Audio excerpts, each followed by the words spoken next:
Muito bem, bom dia a todos. Uma alegria estar com vocês novamente. Obrigado, Gladys. Em seu nome eu abraço imensamente a todos os amigos aqui do Kardec e também aqueles que estão em casa, nos acompanhando, aqueles que acompanharão futuramente. Obrigado pela presença. Que Jesus possa recompensá-los imensamente por este e por todos os momentos. Que o Mestre esteja em nossos corações, em nossas mentes, neste e em todos os momentos, como eu disse. Trago um abraço, portanto, de Valinhos, como a Gladys disse, ali em especial dos amigos da Casa do Caminho, uma casa que este ano passado completou 40 anos de atividades, e por ali passou muita gente, né, Roberto? Por ali passou muitos amigos, passaram muitos amigos, e nós fizemos muitas amizades. No dia de hoje, portanto, aproveitando bem aqui o nosso tempo, nós vamos falar de tempo e amor. Imagine vocês que desde que Deus nos criou, a cada um de nós, simples e ignorantes, Deus onipotente, poderoso, misericordioso, Pai que é, Ele conjuga dois fatores para a nossa evolução, que é o amor, que é a lei maior, que é a lei de Deus, e o tempo. Porque Ele nos oferece, Deus, dentro da sua misericórdia, Ele oferece não décadas, não séculos, Ele oferece milênios para que a gente desenvolva o nosso amor e para que o coração abrace o outro na forma da sua lei natural do amor. Então, hoje eu proponho este tema e eu gosto muito do cancioneiro brasileiro. Quando algum artista brasileiro vai até um outro país, as pessoas ficam doidas. Chega no Japão, a música popular é muito interessante, tem todas as gingas, todos os ritmos, todas as letras possíveis. E aí, falando de tempo e de amor, eu tomei a liberdade de apresentar agora aqui no telão para vocês alguns trechos do cancioneiro popular, e vocês vão se identificar, evidentemente que eu não vou cantá-las aqui, porque senão nunca mais a Gladys me chama para vir aqui no Kardec, não é verdade?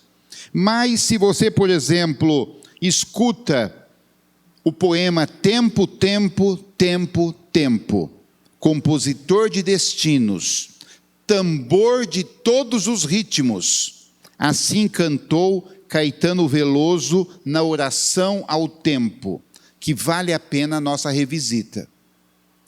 Quando nós escutamos o poeta escrevendo assim, um poeta jovem à época, escrevendo assim: mas se você achar que eu estou derrotado, saiba que ainda estão rolando os dados, porque o tempo não para.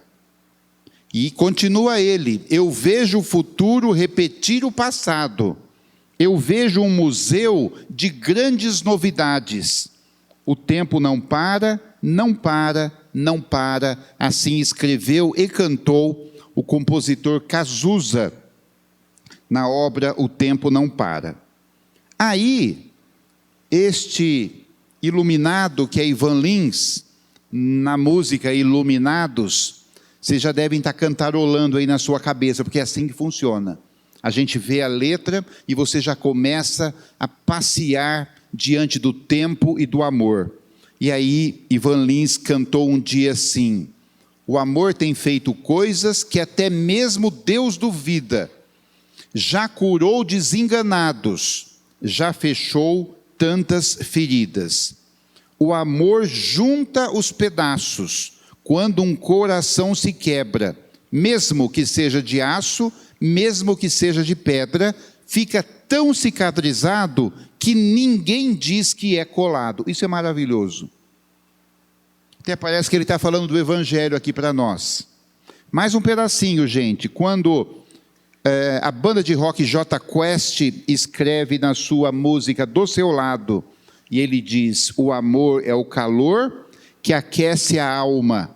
O amor tem sabor para quem bebe da sua água. E terminando, nós vamos de samba, de pagode, e o pagodeiro Zeca Pagodinho, através do compositor Nelson Rufino, na música Verdade, ele escreve: descobri que te amo demais, descobri em você minha paz, descobri sem querer a vida. Como é que a pessoa... Isso aqui é uma psicografia do Nelson Rufino, porque ele coloca todas as letras do Evangelho aqui para nós. Descobri sem querer a vida. Eu fico encantado com as composições, com as letras que nós temos aqui no Brasil, os brasileiros que somos no país tropical, na pátria do Evangelho, no coração do mundo. Mas o tempo de Deus não é o nosso tempo, e nós temos pressa.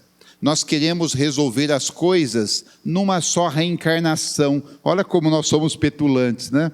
E nós sabemos que não, que as coisas nossas mais íntimas, os nossos segredos, os nossos amores, as nossas diferenças, serão todas resolvidas sim, mas pela ação do amor e também pela ação do tempo. E às vezes demora um pouquinho, e nós não temos paciência de esperar. E às vezes dissemos a blasfêmia: nossa, será que Deus esqueceu de mim? Porque nada dá certo por aqui. Gente, nada dá certo nesse momento, mas daqui a pouquinho, né? Como se diz lá em Minas, espera um pouquinho, que daqui a pouco as coisas se resolvem, porque afinal nós somos espíritos imortais. Olha, aqui na tela, vocês estão vendo o autorretrato de Vincent van Gogh. Um homem a seu tempo, à frente do seu tempo, um artista da maior qualidade. Quem não gostaria de ter um Van Gogh agora na parede? Além de ter uma bela obra, estaria milionário tendo um Van Gogh.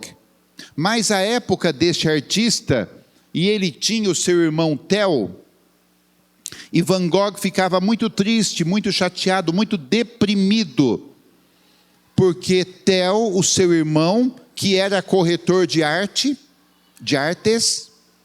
Theo vendia os quadros de todos os artistas, menos o de Van Gogh, do seu próprio irmão. Porque os quadros de Van Gogh, ninguém queria, ninguém dava importância, eram todos encalhados. E Van Gogh não vendeu uma única obra em toda a sua vida. E ele ficava deprimido, e nessa depressão patológica, ele, numa doença física e mental e espiritual, acabou resolvendo tirar a própria vida, através do suicídio. Foi ele suicidar, os quadros começaram a vender. E hoje, então, quem tem um Van Gogh, como eu disse, está muito bem na fita, não é verdade? Então, é o tempo que Van Gogh, a seu tempo, não pôde esperar. E Deus não ficou triste por isso, deu a ele novas chances com toda certeza. E é assim que funciona. Mas eu queria, nessa palestrinha, falando do tempo e do amor, comentar de um outro personagem que eu gosto muito, que vocês, para quem não conhece, vai reconhecer e conhecer agora, que é Marie Curie. Marie Curie era uma cientista à sua época, no século XIX para o século XX, e Marie Curie foi expulsa do laboratório da universidade onde ela trabalhava. Os doutores lá na época, preconceituosamente, ela tinha uma inteligência brilhante, rutilante, como se diz. Mulher, sozinha, ela foi expulsa do próprio laboratório. Aí, fora da universidade, ela não tinha mais como pesquisar, porque ela não tinha elementos físicos para compor um outro laboratório.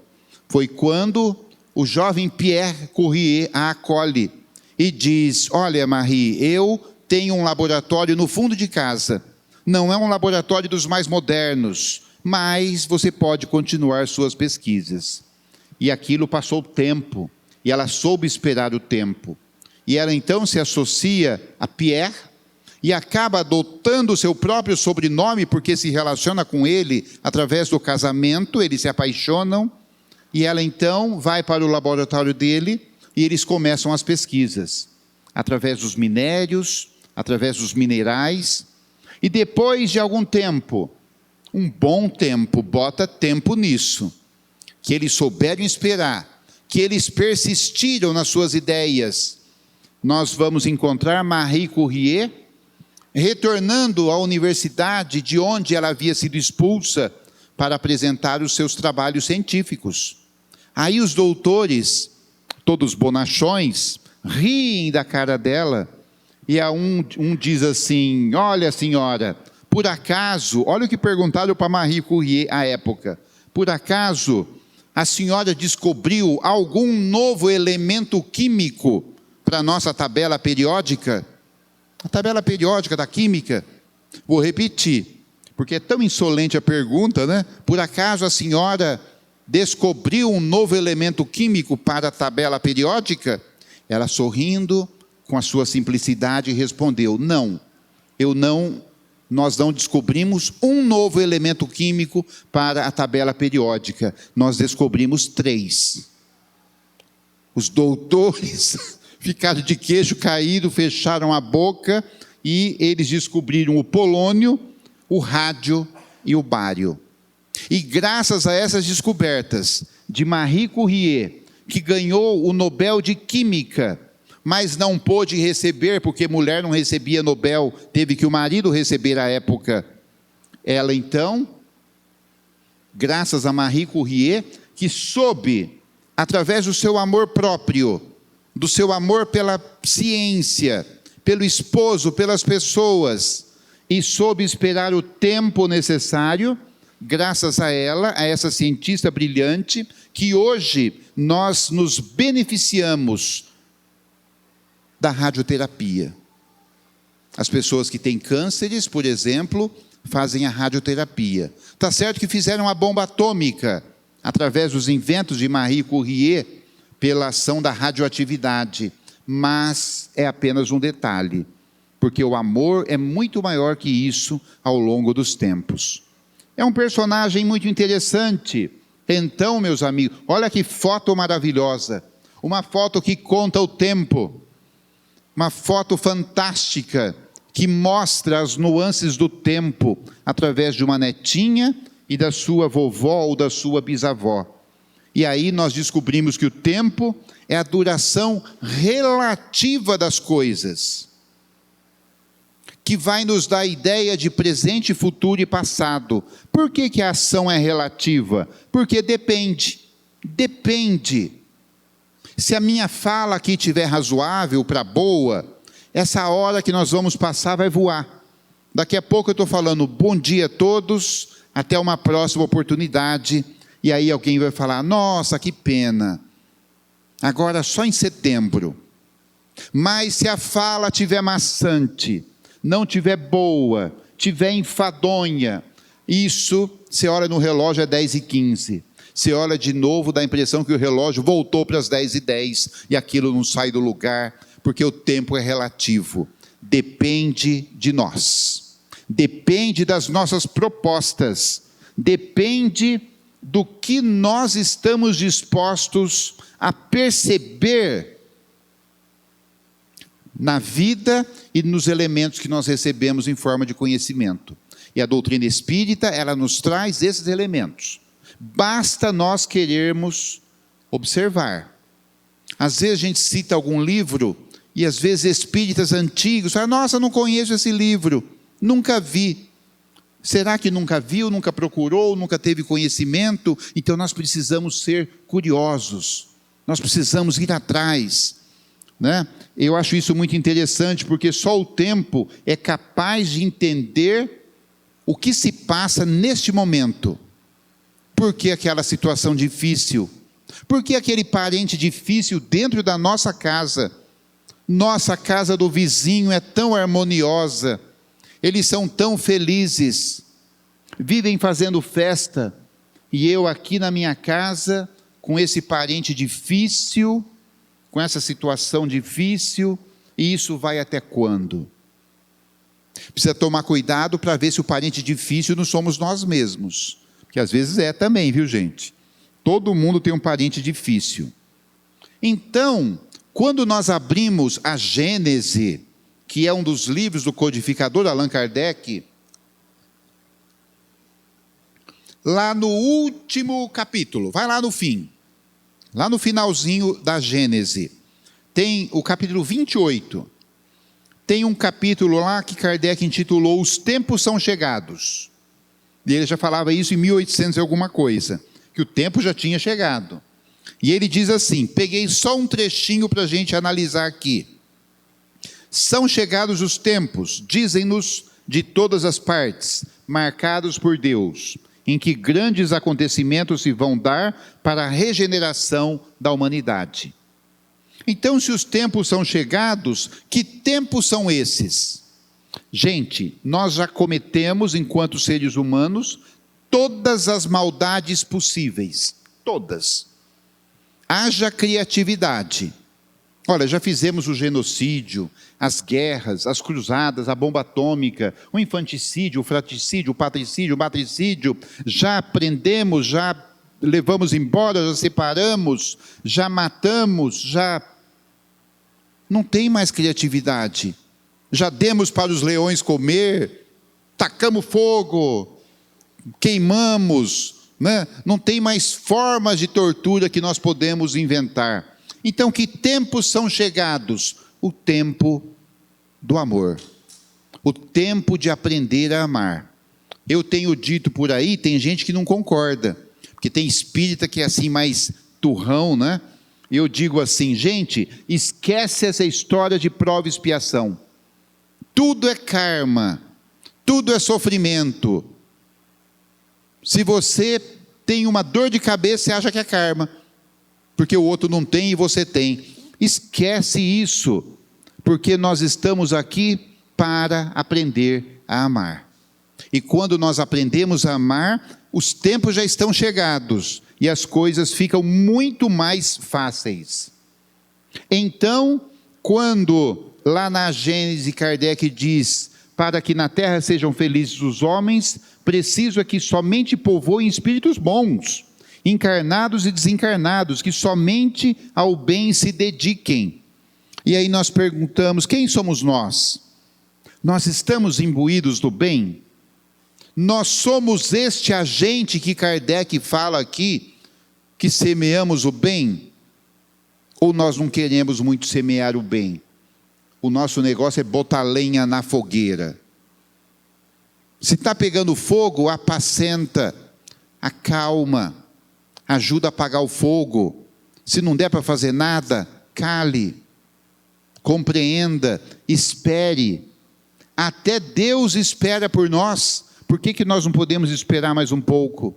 Não, nós queremos logo tirar satisfação. E o tempo? E o tempo? Já falamos que o tempo é relativo, e falamos do amor. Então eu queria analisar com vocês o seguinte, a relatividade do tempo é tão interessante, porque ele deixa de ser absoluto e passa a ser relativo, de acordo com o seu ponto de vista. Eu dei aqui o exemplo da palestra, que pode ser rápida ou demorada, dependendo aí do nosso entendimento, da nossa disposição para compreender e amar. Mas vou te dar um outro exemplo muito simples. Todo mundo aqui já viajou, não é? E por que será que a ida é mais demorada que a volta? Quando você toma um avião, um ônibus, um carro, um trem, um lombo de burro, como se fazia antigamente, não é? Há não muito pouco tempo atrás, você tinha expectativa da chegada. Então, aquele lugar que você não conhecia, você tinha uma expectativa grande. Como será, como vai ser, quem você vai encontrar, quem você vai conhecer, como você vai se comportar naquela situação. E aí então você ia caminhando com o seu veículo, com o seu transporte, e demorava. Uma excursão de escola, então, demora, porque você tem uma expectativa grande da meninada. Aí chega lá, dá tudo certo, ou mais ou menos, e aí você faz o retorno. E pode perceber que o retorno, a viagem de volta, é muito mais rápida do que a de ida. Tendo o mesmo tempo de retorno e tendo a mesma quilometragem. É interessante isso, porque aí você já conheceu o caminho, já terminou a expectativa, você está voltando para a sua casa, que é um lugar que você já conhece, então não há assim uma grande novidade, não é verdade? E o tempo fica relativizado. Gente, experimentem num restaurante com muita fome, já foram? Você chega no restaurante para jantar sem almoço, aí você chega lá na expectativa, naquela fissura pelo alimento, aí chega lá, está lotado, fila de espera, meia hora, fala, não é possível, não, o que é isso? Aí você senta à mesa depois de meia hora, o garçom demora a vir alguns minutos, você já se irrita, porque está demorando muito, aí finalmente aparece o garçom, anota o seu pedido, aí você fala, quanto tempo? Ele fala, 40 minutos para chegar o prato. Não, um absurdo, o que é isso? Como é que 40 minutos para fazer um macarrão ali com qualquer coisa? E aí o macarrão chega, você se alimenta, te satisfaz, e como o tempo é relativo, você já está com a barriguinha cheia, aí o garçom chega e fala, o senhor vai querer sobremesa? Você fala, acho que eu vou esperar um pouco. Terminou a pressa, porque o tempo é relativo. O garçom está doido para que você desocupe a mesa, para que ande a fila de espera lá fora, porque tem gente esperando, mas acabou a sua pressa. Acabou a sua pressa. Que coisa, não? Lembra quando a gente pegava aquela fila no banco? Que agora não tem mais muita fila no banco, né? Tem os meios eletrônicos, né? Quem quiser se servir desse meio vai ser beneficiado pela modernidade do tempo. Gente, tudo é tempo. E aí então, quando a gente ia naquela fila no banco, você ficava ali em pé, e aquilo demorava 40 minutos, e para nossa sorte, na sua frente tinha um guardinha, lembra do guardinha? Com uma pastinha dessa grossura de coisas para resolver, e a gente ali com aquela pressa, consultando o relógio, atrasado, tendo que voltar para o compromisso. Aí quando você chegava na boca do caixa, você falava, oba, agora sou eu. Acabou a pressa, os outros que esperem. Os outros que esperem. Quando nós estamos no trabalho, no seu escritório, na sua atividade profissional, se for uma coisa que você ama, você olha e fala, meu Deus, meio-dia, como é que pode? Não fiz nada, o tempo correu. Mas se você não gosta, se você não está satisfeito com aquela atividade, você olha no relógio e fala, meu Deus, 8 horas, até chegar 11 horas para ir almoçar. Aí você olha no relógio, 8h05. Aí você trabalha, olha no relógio, 8h10. Fala, não é possível, esse relógio aqui não está andando, deve estar com a pilha fraca. Então, o tempo, ele é relativo, e assim vale para tudo, até mesmo para a nossa reencarnação. Quando você vê, você tem 10 anos de idade. Quando você vê, você já tem 80. Aí você fala, meu Deus, no meu tempo, a gente fala isso, né? No meu tempo, quer dizer, no tempo de criança, porque na verdade o nosso tempo é hoje. Porque nós somos espíritos imortais. Porque senão eu falaria, não, no meu tempo em Roma, no meu tempo na Índia, no meu tempo em determinado... Não, o tempo é agora. E por isso que nós precisamos exercitar muito o capítulo 11 do Evangelho segundo o Espiritismo, que é amar o próximo como a si mesmo. Amar dentro das nossas forças, dentro do nosso esforço, dentro das nossas possibilidades mais íntimas, mas precisamos nos esforçar. Olha, lá no capítulo 11 do Evangelho segundo o Espiritismo, o Espírito Erasto escreve assim, através de um médium a Allan Kardec: o amor resume toda a doutrina de Jesus. Toda. Não é um pedacinho da doutrina, um versículo, uma linha. É toda. E nós estamos inseridos dentro da lei do amor. Porque este é o sentimento por excelência, e os sentimentos são os instintos elevados à altura do progresso feito. Então, quem ama, ama para sempre. E o amor é fruto do tempo. Não tem jeito.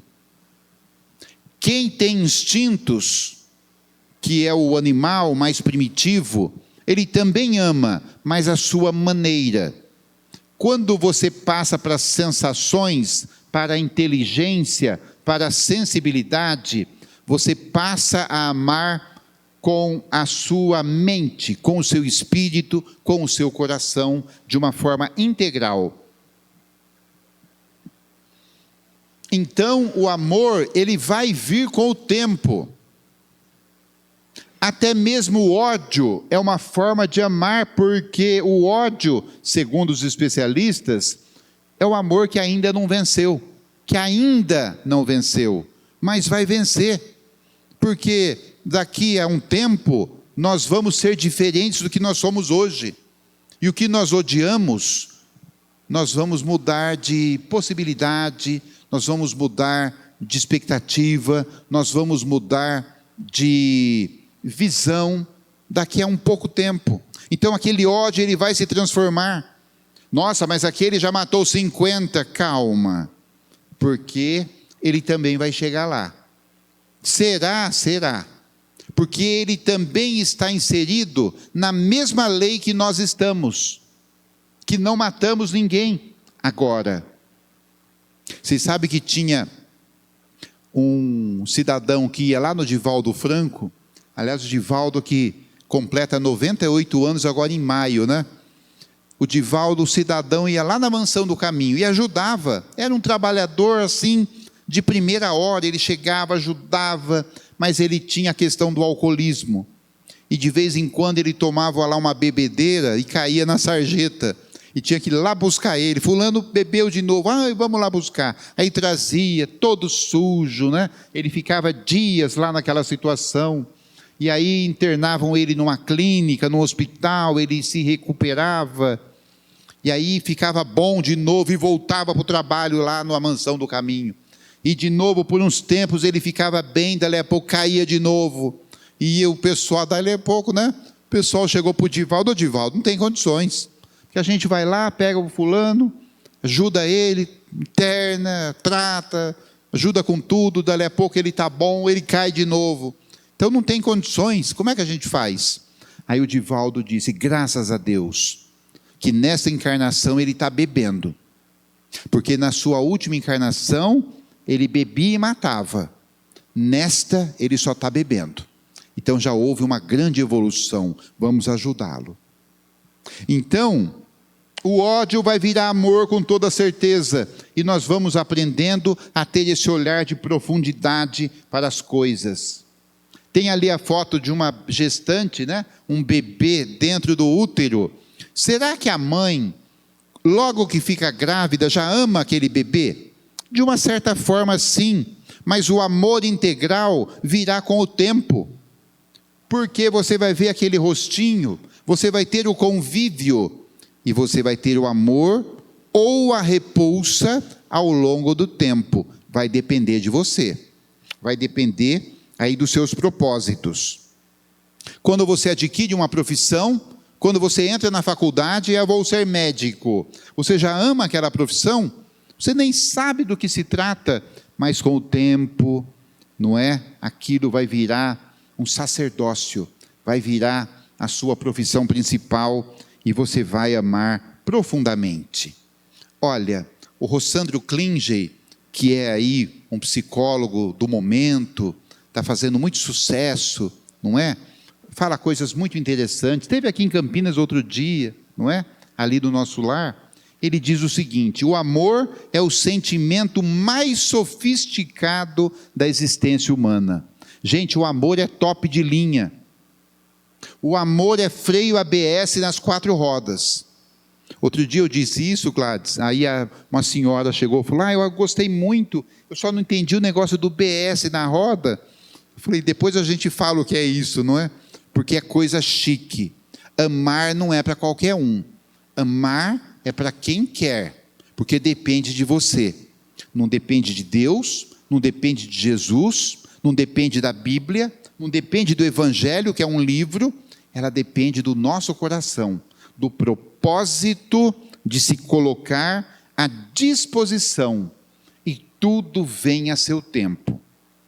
Deixa eu contar uma experiência muito pessoal para vocês, porque eu tive avô e bisavô espírita. Então já sou espírita de longa data. E lá na cidade de Rolândia, no Paraná, aliás, eu vou lançar um livro agora sobre isso, da próxima vez eu vou trazer o livro para vocês. E este livro é do Paizinho. Por que Paizinho?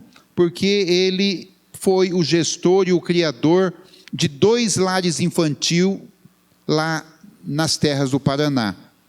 E Paizinho espírita de berço, e nós estamos falando de 1950, onde havia um preconceito muito grande com relação à doutrina espírita, onde as pessoas mudavam de calçada quando tinham espírita, não sentavam no mesmo balcão para tomar um café, porque espírita era lá e eu aqui. E meu avô era espírita, chegado lá na cidade, criou o lar infantil, e ele era corretor de terras, e ele separou lá uma gleba, e numa rua chamada Rua Rubi, lá na cidade de Rolândia, ele criou um complexo espírita. Ele construiu ali naquela rua sua casa, construiu o Centro Espírita Emmanuel, construiu o lar infantil João Leão Pita, construiu o asilo para idosos Caibar Schutel e construiu o lar infantil André Luiz. Dali que vem deriva o meu nome. E aí, tudo na mesma rua, Rua Rubi. E aí, 1960, o padre lá da paróquia proibia os seus fiéis a passar pela Rua Rubi. E aí meu avô, como eu disse, corretor de terras, ele havia comprado um Fordinho na época, e ele parou no posto de gasolina, tinha um posto só na cidade, e lá na cidade de Rolândia é imigração de alemães e de japoneses. E tinha lá um alemão que encontrou com ele no posto de gasolina, e o alemão disse, o senhor é o seu Vicente? Ele falou, sou eu. O senhor que é lá do lar infantil? Ele falou, sou eu. Olha, eu tenho muito arroz lá na minha propriedade, dos meus irmãos, e eu vou levar um saco de arroz lá para o senhor. O senhor aceita? Ele falou, aceito, claro, imagina, né? E o arroz não chegou, por algum motivo. Passado um tempo, ele encontra novamente o alemão, no posto de gasolina, no mesmo posto. O alemão disse, seu Vicente, estou te devendo o saco de arroz, mas fica calmo que eu vou levar. Ele falou, ok, está combinado. Aí o arroz não chegou novamente, aí no terceiro encontro deles, ele falou, seu Vicente, eu vou ser bem sincero para o senhor, eu não posso levar o arroz. Ele falou, não pode? Mas tem algum motivo? Ele falou, tem.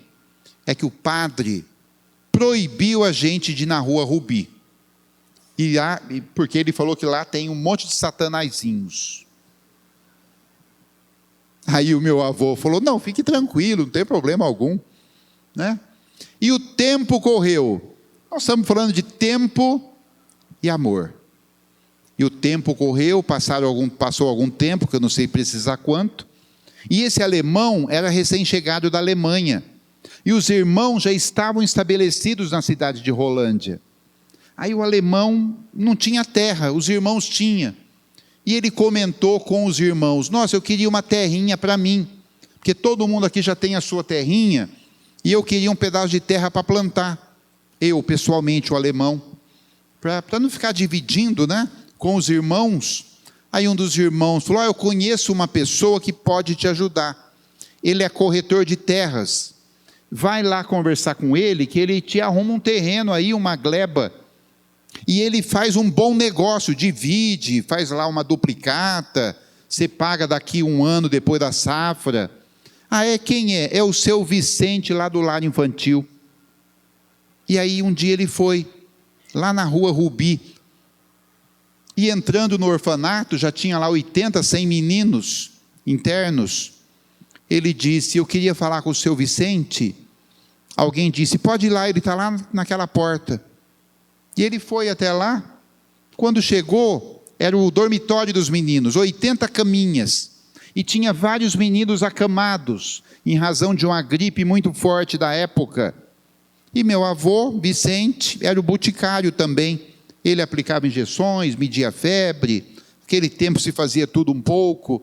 E ele ali acudindo os meninos. E aquele alemão ficou na porta, vendo aquela cena. E quando meu avô notou a presença dele, já o conhecia: oi, seu fulano, tudo bem? Pode entrar. O alemão estava chorando.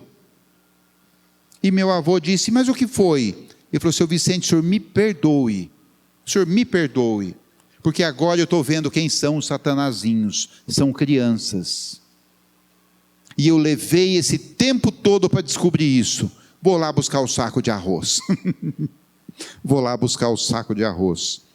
Tempo e amor precisam se conjugar, senão não há como.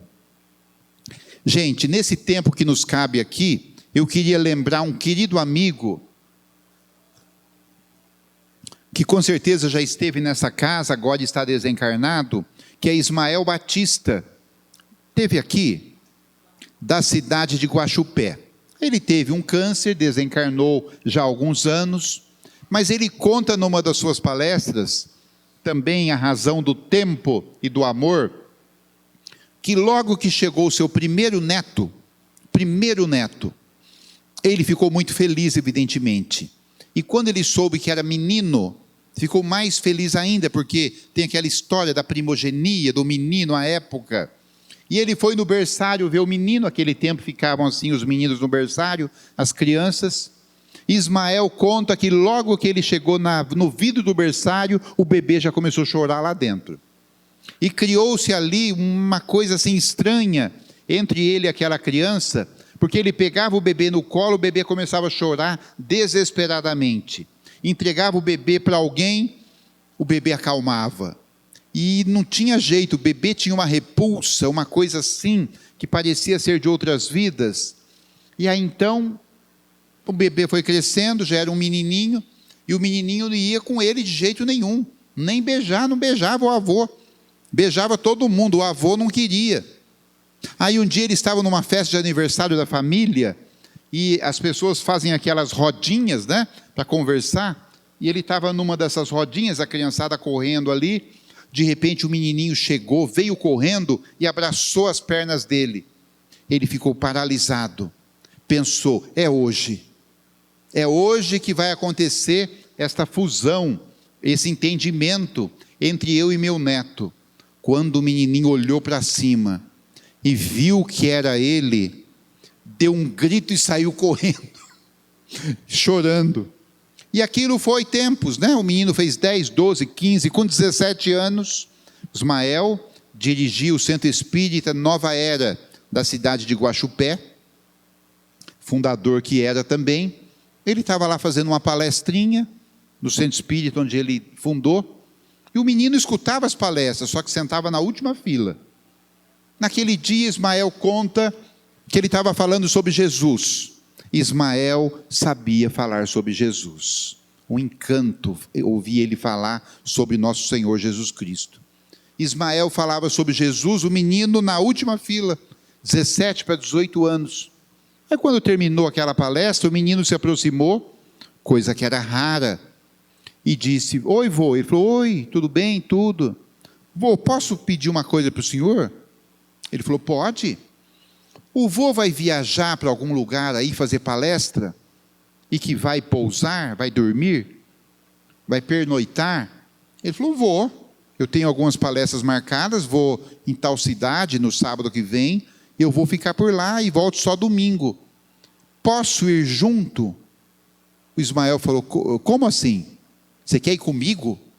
Mas é só nós dois. Ele falou: é. Mas nós vamos dormir no mesmo quarto. Ele falou: é. Ele falou: meu Deus, 18 anos. E aí ele viajou com o avô, foram conversando no caminho, chegou lá, Ismael fez a palestra, aí à noite, terminado o compromisso ali no centro espírita, foram para o pequeno hotel, 2 camas, aí o Ismael meio sem jeito, meio sem assunto, o menino também. Aí o menino sentou ali na beira da cama e falou: vô, posso te pedir mais uma coisa? Ele falou: pode. Aquele dia o senhor estava falando sobre Jesus, eu gostei muito. O senhor não pode me falar mais sobre esse tal Jesus? E ficaram até 4 horas da manhã conversando sobre o querido mestre. E a partir daquele momento, o neto mais afetivo, ele não deixava de chegar e beijar o rosto de Ismael e dizer: ô vô, que bom estar aqui com o senhor. Mas ele teve que esperar 18 anos, o tempo. Então, é uma história muito simples, mas, olha lá, muitas coisas nós só vamos entender com o tempo. Um dia perguntaram para o próprio tempo: tempo, estou com um problema grave, o que faço? O tempo respondeu: deixe-me passar. Deixe-me passar. Então, meus amigos, se há aqui alguma questão, como eu disse, de um familiar difícil, uma ingratidão, isso é muito comum. Nossa, eu ajudei tanto, agora fulano nem olha mais na minha cara, trata como inimigo, como antagonista, uma bancarrota, uma falência. Nossa, perdi tudo, não é? E agora? Calma, porque o tempo dirá o que nós devemos fazer. E aí, meus amigos, caminhando para os finalmente, né, da nossa conversa, aí você fala: mas André, eu preciso esperar o meu tempo, eu preciso aprender a amar. Mas onde que eu começo a minha transformação? E a doutrina dá esses caminhos, não é? Nós começamos a transformação pelo autoconhecimento, pelo estudo, por saber quem nós somos, de onde nós viemos, o que nós estamos fazendo aqui, para onde nós vamos depois do desencarne. Gente, essas respostas todas nós já temos. É só pegar lá e tomar conhecimento. Allan Kardec por isso que ele é o codificador, porque ele pegou todos esses ensinamentos e transformou em códigos. Se você lê o Evangelho segundo o Espiritismo, nos seus 27 capítulos, não é? Gente, a sequência do Evangelho é maravilhosa. Os capítulos não foram dispostos ali pelo mero acaso. Tem uma sequência lógica, de conhecimento, de didática. Lembrando que Allan Kardec era pedagogo. Ele se preocupava com esse didatismo, com esse código para quem vai estudar a doutrina. A libertação dos ranços do passado. O passado é passado. Ah, mas eu não fui com a cara dele. Pois é, mas até quando vai, não é? Então, se libertar dos ranços do passado, vencer a chaga do egoísmo. A partir de agora, dos tempos que são chegados, terminou o eu, acabou. Tudo que você vai fazer sozinho não dá certo. O negócio é nós. Não tem mais o meu. Nós somos donos do quê?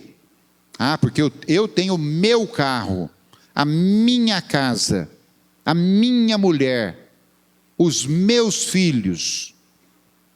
Será que eu tenho o meu carro? Experimenta desencarnar para você ver. Seu genro vai passar a mão na chave do carro, nos documentos, e acabou seu carro. Vai ficar com ele. O meu carro. Descobrir o seu valor. Gente, nós somos espíritos criados especialmente e fadados à perfeição. Por que Jesus se preocupa tanto conosco para que a gente entenda o Evangelho do Cristo? Por que ele implantou o Evangelho? Porque ele quer que nós sejamos perfeitos um dia. Jesus está falando para nós: eu quero que você seja um Cristo como eu um dia. Jesus falando isso para nós. Isso aí está desprovido de todo egoísmo. Imagina Jesus falando: eu quero que você seja um Cristo como eu. Então vai ter um monte de Cristo? Vai. Nossa, mas não é muito Cristo não, André, já me falaram isso. Se todo mundo for Cristo, como é que vai ser? Ué, e nos mundos felizes, como é que funciona? Nos mundos perfeitos. Aliás, essa palavra perfeito, ela é muito pobre para descrever os mundos felizes. É muito mais que isso. Você falar que Jesus é perfeito, é o nada. É um vocabulário pobre. É que nós não temos outra palavra para falar, né? Não foi inventado nenhuma outra palavra. Então a gente fala que Jesus é mais que perfeito. Descubra os seus valores, porque tudo tem o seu valor. Olha, apareceu lá na tela uma garrafinha de água. É porque eu quero dizer para vocês o seguinte: o nosso valor depende do momento e da hora. O nosso valor depende da circunstância. Então, quanto custa uma garrafinha de água? Não estou fazendo aqui propaganda da Lindóia não, viu gente? Quanto custa uma garrafinha de água? Depende. Depende. Se você for no supermercado, aqui no atacadista, uma garrafinha de água você compra por 70 centavos. 90 centavos na oferta. É baratinho, né? Uma garrafinha de água por 70 centavos. Paga praticamente o invase. No Farol, ela já pula para R$ 2, R$ 3. Aquele calorzinho, o menino está lá na esquina, com isoporzinho, com gelinho. Ô tio, vai querer água? Quanto é? 3. Tá bom. Tá bom também. Mas lá é 70, você está pagando o triplo. Não é? Se você for na conveniência, que é um lugar mais chique, ali no posto, 5. Se for no aeroporto, é 10. R$ 10 uma garrafinha de 70 centavos. Por quê? Porque você paga o local, aquela circunstância. Você não vai lá no aeroporto beber água todo dia, vai? Vocês vão lá em Viracopos comprar água todo dia? Não. Então não custa um dia só pagar uma garrafa. Eu não pago. Fico com sede, mas não dou 10. O que é isso? Tem gente que é assim. Se você estiver no deserto, quanto custa a garrafinha de água? No deserto. 60 graus à sombra, escorrendo suor. Chega alguém com uma garrafinha, quer, você nem pergunta o preço, já passa o Pix. Certo, gente? Então, este é o recado da manhã, dessa manhã tão agradável de março, não é? Onde as águas de março já fecharam o verão, e já tiveram promessa de vida no nosso coração, porque já estamos no outono. Lembra do Tom Jobim? E aí nós vamos para o Lenine. O Lenine diz assim: mesmo quando tudo pede um pouco mais de calma, até quando o corpo pede um pouco mais de alma, a vida não para. Enquanto o tempo acelera e pede pressa, eu me recuso. Faço hora, vou na valsa.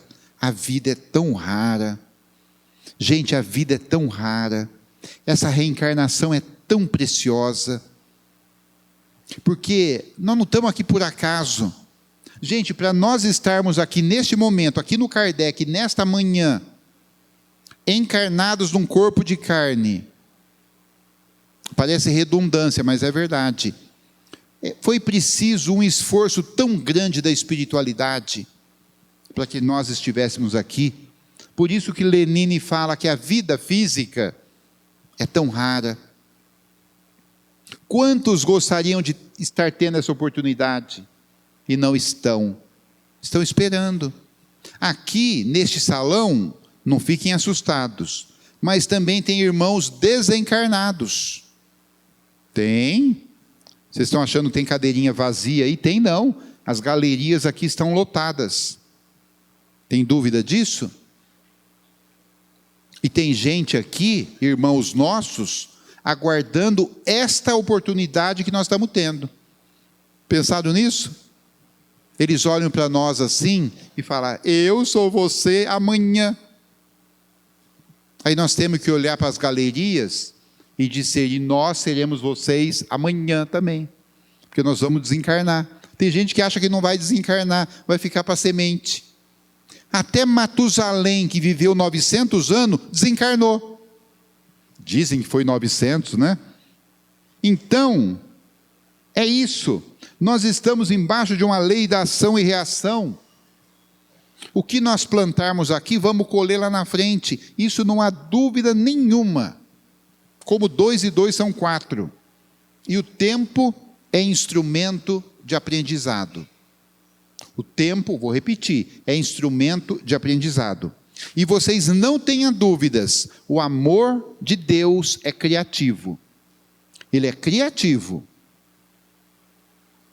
Então, ele pega exatamente aquela pessoa que nós não conseguimos conviver de nenhuma forma agora, porque é agora. Mais adiante, vai ter que consertar. E às vezes vem sob o mesmo teto, porque o amor é criativo. Segundo Haroldo Dutra, nos lares do mundo, o amor de Deus, a justiça divina, se processa silenciosamente. E quando a gente começa a reclamar muito, é porque nós estamos colhendo aquilo que nós plantamos. Pode ver, alguém começa a reclamar: eu não estou aguentando. Outro dia veio uma senhora e falou: André, eu preciso falar com você. Eu falei: pois não. Não, é que eu estou querendo sumir. Eu falei: sumir para onde? Não, porque eu não aguento mais. Eu falei: a senhora mora com quem? Com meu filho e com meu marido. Eu falei: você quer sumir? E mais 50 milhões de pessoas quer sumir. Pensei comigo: está colhendo o que plantou, de alguma forma. E a pessoa não aguenta aquela carga. Se você não se apegar no amor, na compreensão, você fica numa situação muito difícil. Então, meus amigos, eu diria que é isto: o tempo e o amor. Vocês sabem que Chico Xavier, eu não posso fazer uma palestra sem lembrar do velho Chico, do nosso querido Chico. Quando desencarnou o seu irmão José Xavier, vítima de um AVC, e desencarnou em pouco tempo, ele ficou com uma cunhada com problemas mentais. E essa cunhada teve que ser internada numa clínica psiquiátrica, que na época chamava hospício. E aí ficou com o Chico Emanuel Luiz. Emanuel Luiz não é o Emanuel, é o Emanuel Luiz, um garoto de 9, 10 anos, portador de uma deficiência física muito grave. E o Chico cuidou dele muitos anos. Alguém cuidava de dia e o Chico varava as noites cuidando. E alguém dizia: nossa, Chico, mas como é que pode? Você não vai aguentar. E o Chico, com aquele amor do coração, porque ele sabia que era um tempo. Ele sabia que aquilo ia passar, que o menino ia ser encaminhado, evidentemente. Poderia durar 5 anos, 10, 50, mas um dia seria coroado de bênçãos. E o garoto viveu naquela reencarnação até os 12, 13 anos. Quando Emanuel Luiz desencarnou, todo mundo disse: ai, graças a Deus, coitado do Chico, não aguentava mais. E o Chico chorou profundamente, porque ele amava demais aquela criança, e ama, continua amando. Então, meus amigos de Campinas, amigos de casa, amigos de cidades visitantes, o amor é forever, para sempre. Então, se você ama, não se preocupe. Se o seu familiar querido já foi para outras esferas, não se preocupe. Outro dia uma pessoa me falava: André, morreu minha mãe, você acha que eu vou encontrar com ela em algum momento? Eu falei: eu acho não, tenho certeza. A pessoa falou: é mesmo? Mas como você sabe? Eu falei: porque é lei natural. Os espíritos afins se encontram. Os espíritos que se amam se encontram. Ora, eu me lembro, eu estava escrevendo sobre Frederico Figner, e Figner, que é o irmão Jacó do livro Voltei, teve assim um apreço muito grande por Thomas Edison, Porque quando Thomas Edison lançou nos Estados Unidos o fonógrafo, inventor da lâmpada que foi, aliás, Thomas Edison teve 1.200 inventos. E Thomas Edison lançou o fonógrafo, Frederico Figner foi até lá e comprou um fonógrafo e trouxe para a América do Sul. Foi o introdutor do fonógrafo no Brasil, invenção de Thomas Edison. Aí, quando o Figner desencarna e chega no plano espiritual, ele diz para sua filha: olha, filha, Raquel, eu queria pedir uma coisa, não sei se pode. Ele estava no plano espiritual. A filha disse: claro, pai, o que o senhor quer? Ele falou: eu poderia, é possível, porque eu estou desencarnado, Thomas Edison também deve estar. É possível me encontrar com Thomas Edison? Que eu queria conhecê-lo pessoalmente. A filha sorriu e falou: já está preparado esse encontro, porque nós já sabíamos que o senhor pediria. Mas Thomas Edison pode atendê-lo por 15 minutos, porque ele é um espírito muito ocupado. Está lá no Voltei, no livro Voltei. E aí então, Frederico Figner se encontra com Thomas Edison, e eles relembram o fonógrafo, se abraçam. Thomas Edison agradece ele profundamente, e eles ficam amigos para sempre, como já eram aqui na Terra. Então, as relações boas e ruins são para sempre, e nós precisamos torneá-las. Eu disse ruins também, viu, gente? As ruins nós vamos precisar fazer aí nossos acertos. Vamos precisar: André, mas eu não tenho condições nenhuma agora de perdoar ninguém. Não tem problema. Dá um tempo. A gente não fala assim? Dá um tempo. E aí o tempo é senhor da razão. Mas, gente, daqui 100 anos, se nós formos o mesmo espírito que nós somos hoje, está errado. Daqui 100 anos, nós temos que ser alguma coisa melhores. Daqui 1000 anos, nós seremos diferentes? O que vocês acham? Não é possível que não seja. Daqui 1000 anos, esse ranço daquele amigo que não é tão amigo assim, não vai ter a menor significância. Vai ter passado. Percebeu como é que funciona? Então, meus amigos, dá um tempo e vamos em frente. O amor é grande. Muito obrigado, muita paz, bom dia a todos.